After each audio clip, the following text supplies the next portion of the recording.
Nandito kami ngayon sa Versailles.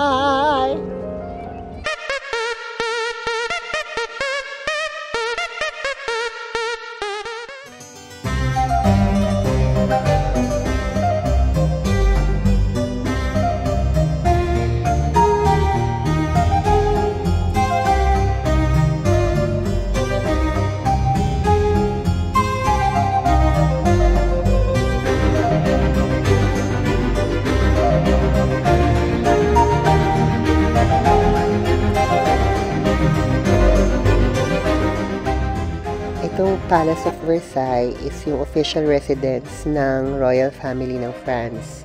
At ang huling tumira dito is si King Louis XVI at si Queen Marie Antoinette. Mapapansin niyo dito sa video, puro patingala yung kuha ko.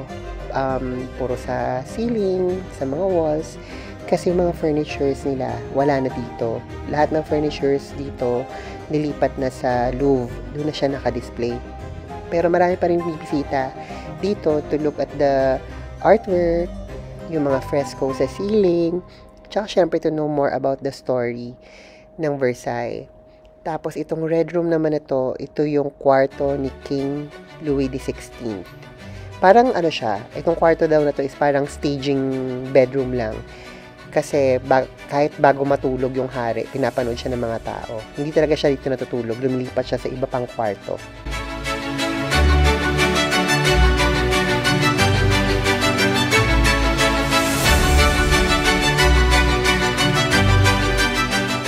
The Hall of Mirrors. For me, this is the highlight ng pagbisita sa Versailles. Kasi diba kilala siya for being extra and grande, which is totoo naman. Pagpasok ko, nakita ko agad yung ceiling, yung mga windows, yung mga mirrors na katapat ng mga windows.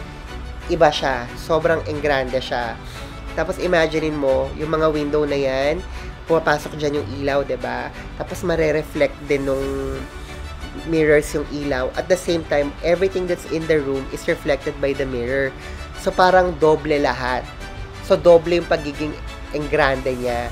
Tapos, imagine, kunwento nung tour guide namin na during the French Revolution, maraming mga French people na hindi pa nakakakita ng mirror in their entire life ang nakapasok dito.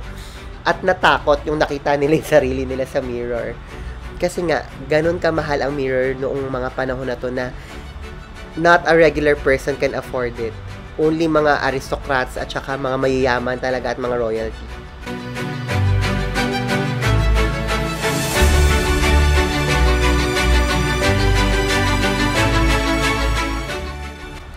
Ito pa yung isa kong pinunta dito sa Versailles. I mean, isa sa gusto kong makita dito sa Versailles. Yung bedroom ni Marie Antoinette. Bali part siya ng Queen's apartment. Kasi grandiosa din talaga tong pagkakagawa sa bedroom niya. Tapos, syempre, medyo sad kasi nga nategi siya, pinulgutan ng ulo. Tapos, upon exiting the room, ito yung makikita mo. Yung portrait niya with her children. Ayun.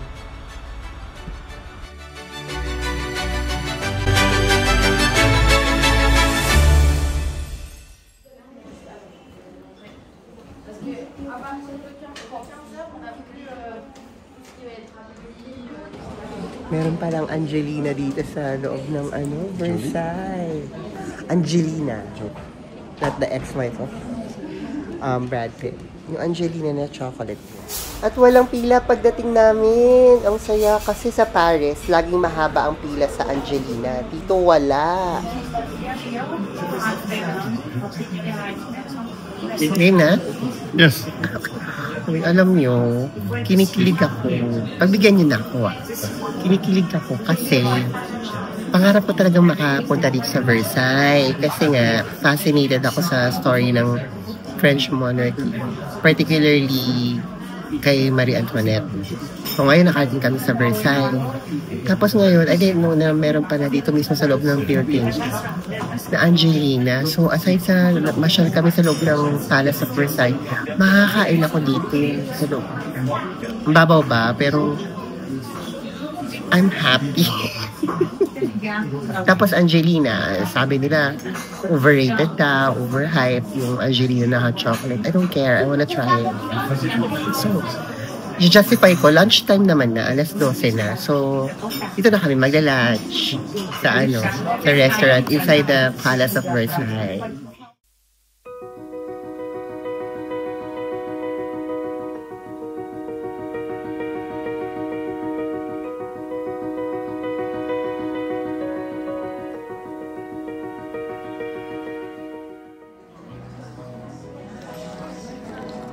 Sarap ba yun? Alles goed. Is it? Is makkelijk. Is makkelijk. Nag-order lang ako ng quiche Lorraine. And then, Ramon had a ravioli. Has a ravioli right now. Pero ang kilala ang Angelina, di ba, for their hot chocolate. Hindi ko lang alam kung okay ba yung food nila.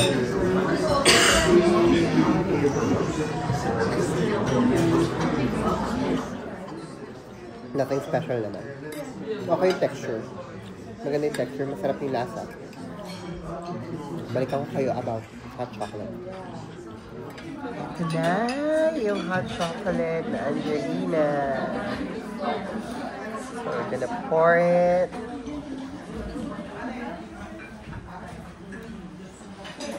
I'm excited.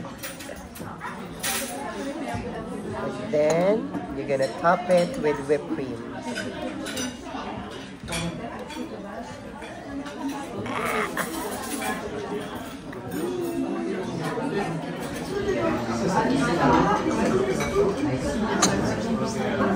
How do you like it? Very much. I like it very much. Alam mo, masarap siya. Di ba sabi nila, overrated daw. Ganun. It's actually very good, yeah? It's very cream, very thick, and very chocolatey. Eh, subjective naman ang panlasa. For me, masarap siya. So, di ba sabi sa mga TikTok, overrated kami. For me, masarap siya. And we ordered also this. Off with the head. Off with the head. Antoinette is the name of this song. Mont Blanc. Mont Blanc. Mont Blanc. Yun na yun, hindi ko maintindihan. Mont Blanc. Pero famous daw to. It's sarap. Masarap yung chocolate, hot chocolate na Angelina. Promise.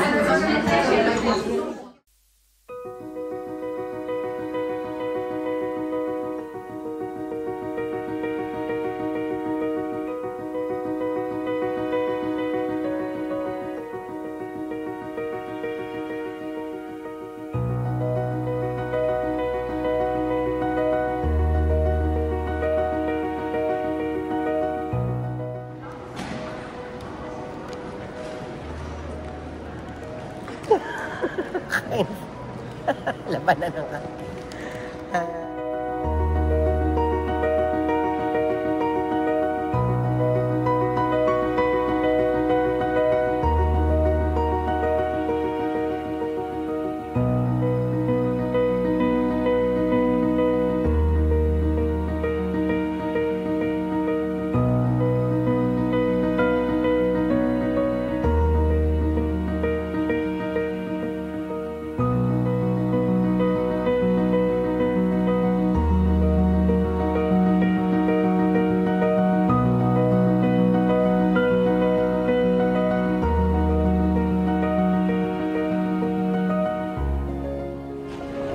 Andito na kami ngayon sa garden. Papasok na kami sa Garden of Versailles.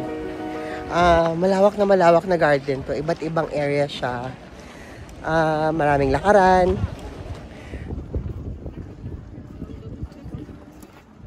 Ito, isa lang to sa mga maraming garden. Yung pagsabing Garden of Versailles, malawak siya. Tapos siya, iba't ibang sections, para iba't ibang sections ng garden. Ito, isa to sa mga sections ng garden. Ganda, no? Pwede naman kami pumunta doon. Kaso ang sakit ng ingron ko, dahil. No joke, ang sakit niya today. Hindi ko maintindihan. Pero sige. Kasama ko ang lain ng narat. Niiwan na naman ako. Idea ko daw to. Bakit daw ako nagre-reklamo?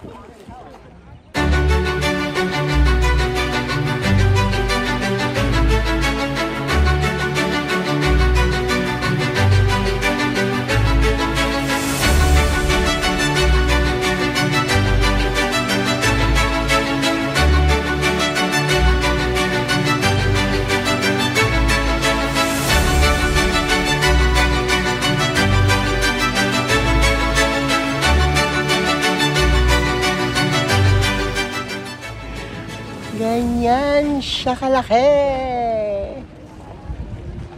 Ayaw. The water. Ano? Ayun yung lagoon doon. Part pa siya ng garden. Tapos, ito yung valor nila. Yan. Yan yung UST. Yan. Dami yan. Ang ganda na. Iba-iba yung tsura ng garden. Are we gonna go around to check all the gardens? Train. Okay, sakay daw kami ng train. Okay.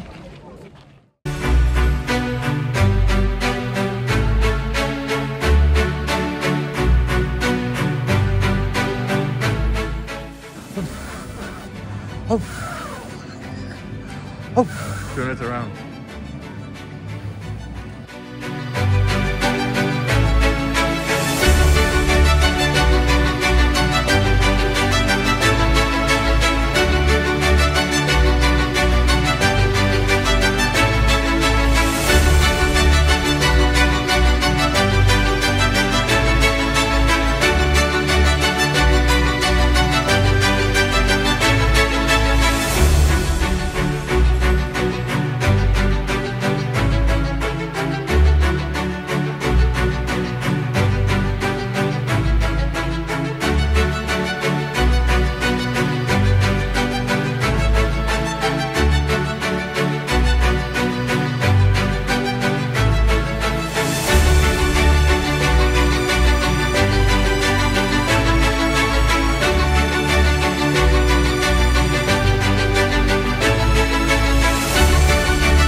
Ito ang Petit Trianon.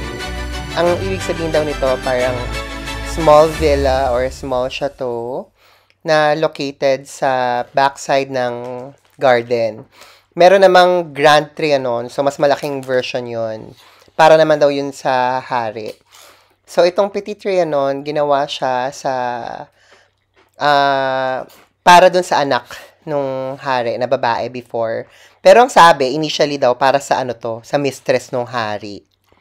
Tapos napunta dun sa anak nung hari. Tapos eventually, nung reyna na si Marie Antoinette, ito na yung ginawang villa for her. Ang tawag dito, small villa lang, pero ang laki niya. Tsaka, ang ganda pa din talaga niya. So, makikita mo talaga yung kapangyarihan at yaman ng isang royalty. Grabehan. Kahit dun sa small villa nila, mansyon pa din siya. So, ito yung toilet nila, oh. Kita ba? Toilet yan. Ian. Jebsan. Ito na ulit yung labas.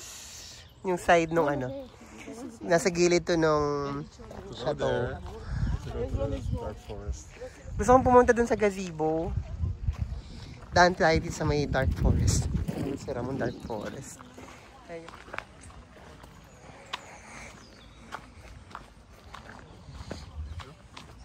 Uy. Ramon. I'm filming, ha? Cute. Mosquitoes, so many. Ito. Kinross nila yung line na yan. May line dyan. Yung grupo na yan, pamilya na yan. Kasi dapat maglakad kayo sa pathway. May pathway eh. O, ayun o. Tinawid nila. Akala nyo Pilipino lang ang pasaway. Hindi, ibang lahi din. Ayan o. May line nga eh.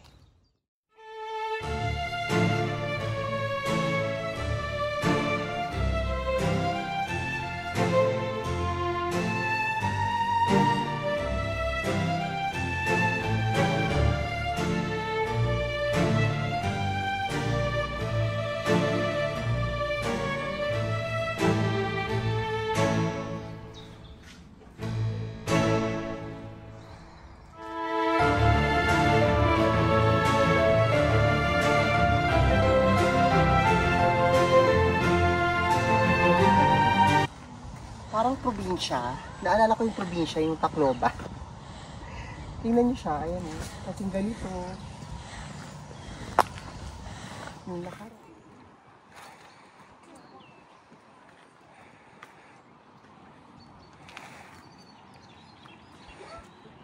Ito yung part ng Trianon na parang village.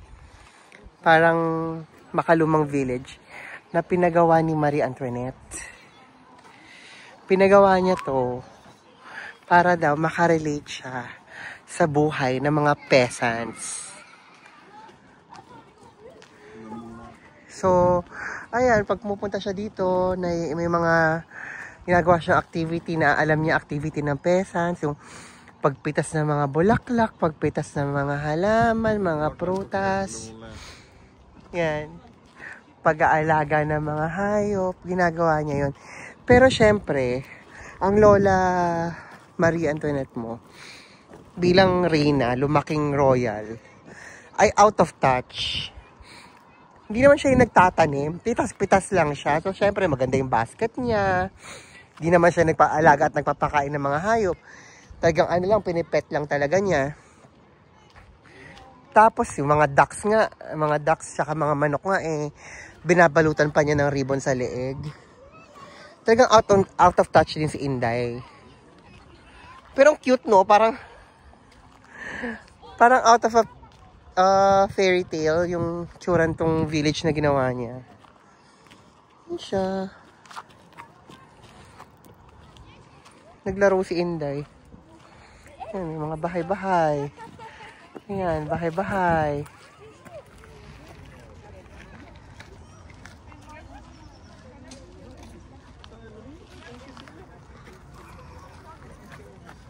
Do you smell it? Wine. Grapes. Grapes, I mean, not wine. Grapes. So may pa-vineyard din kunwari. Vineyard. Vineyard, not vineyard. Well, I'm filming this so you can listen to it at home.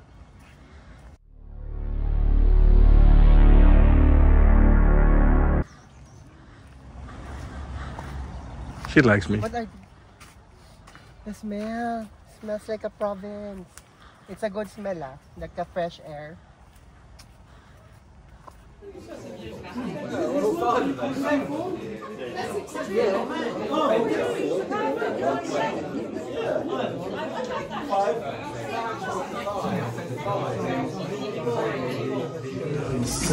Ayan, tapos na kami sa Versailles.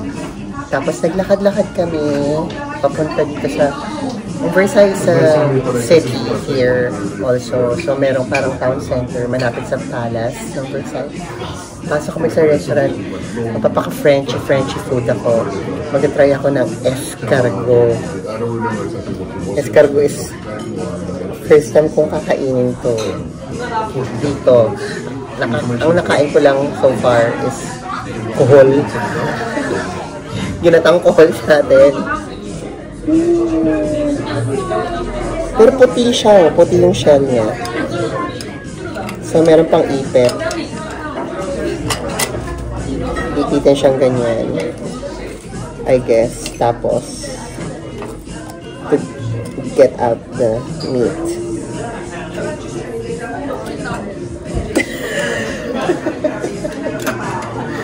There you go. There you escargot.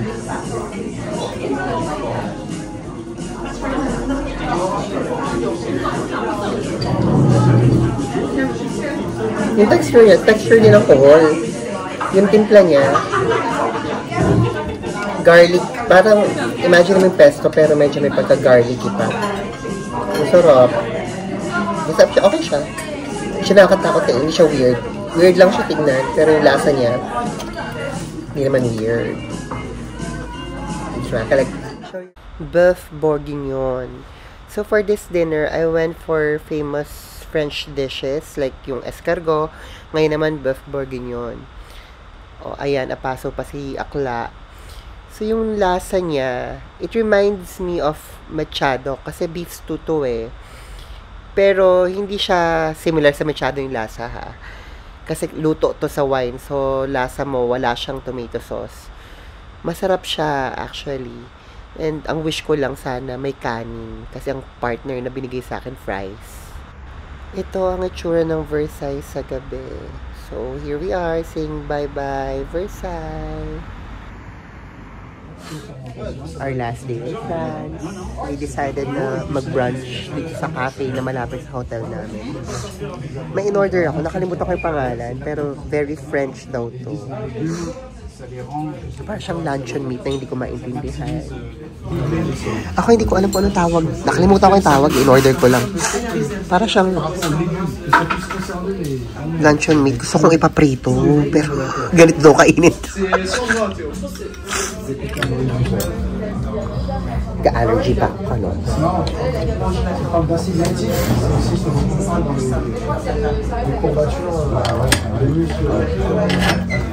Nasa nga siyang pilaw na luncheon meat.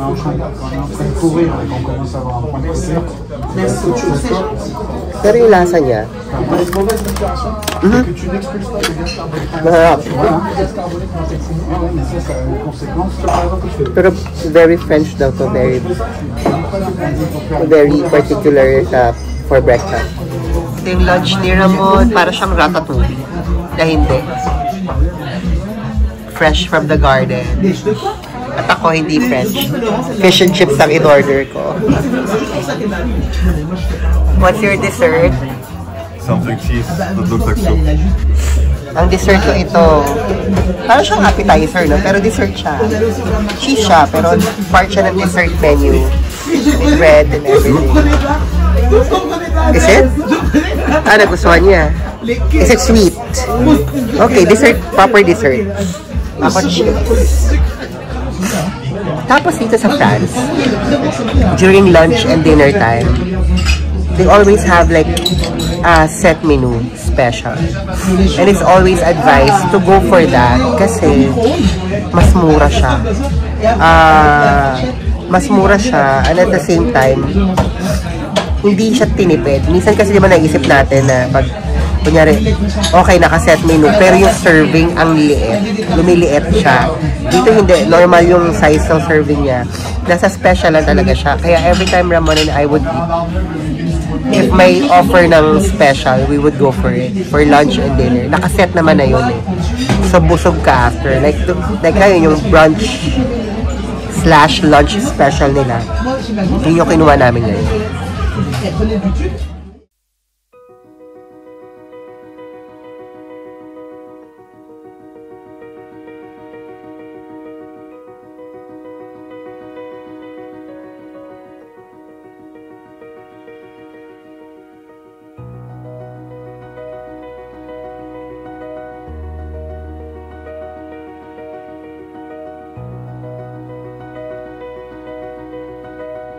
Ito naman ang Galeries Lafayette. Ano siya, department store na pinupuntahan na maraming tao to shop, syempre, high-end yung mga tinda, luxury items. Tapos kasi andito sa Galeries Lafayette yung famous na dome dun sa gitna ng building ng mall. Ay, hindi siya mall, department store. Tapos hindi pala siya isang building lang, iba-iba siya. Iba't ibang building na magkakatapat. Kaya pala siya tinawag na galleries kasi more than one. Ayan, ito yata may dome. Pupunta kami dyan mamaya. Pero ang daming tao. Alam mo, may nasilip na kami na isang building. For men naman yung nasilip namin isang building. Ang daming tao. Hindi ko alam kung may sale ba. Or talagang pinupuntahan lang siya ng maraming tao. Pumunta kami dito sa parang supermarket ng Galeries Lafayette. Maghahanap kami ng butter na pwedeng uuwi. Nakakatuwa, ang sarap mamili. Kaso hindi mura ang mga tinda, ha? So butter lang ang bibilhin.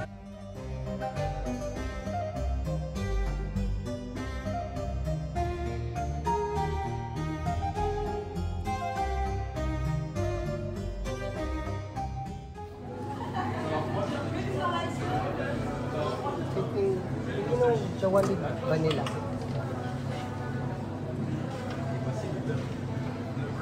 I thought you go for truffle.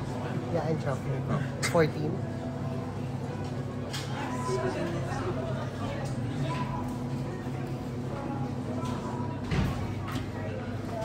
truffle and vanilla.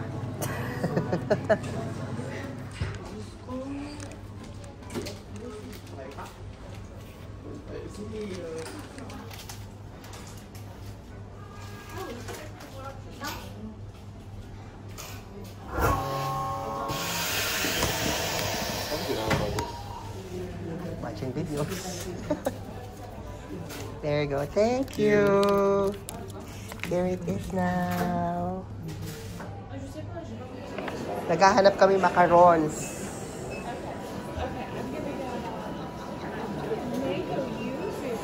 Ang sarap. Yan, tignan. Ito naman yung Pierre Hermes.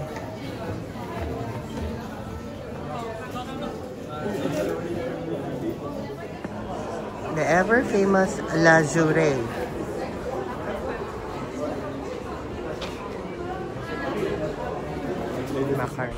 Ito na ang famous na ceiling dome sa loob ng Galeries Lafayette. Alam niyo, ang ganda niya sa personal lalo. Kasi malaki yan eh. Tapos well lit. Tapos ang ganda ng design.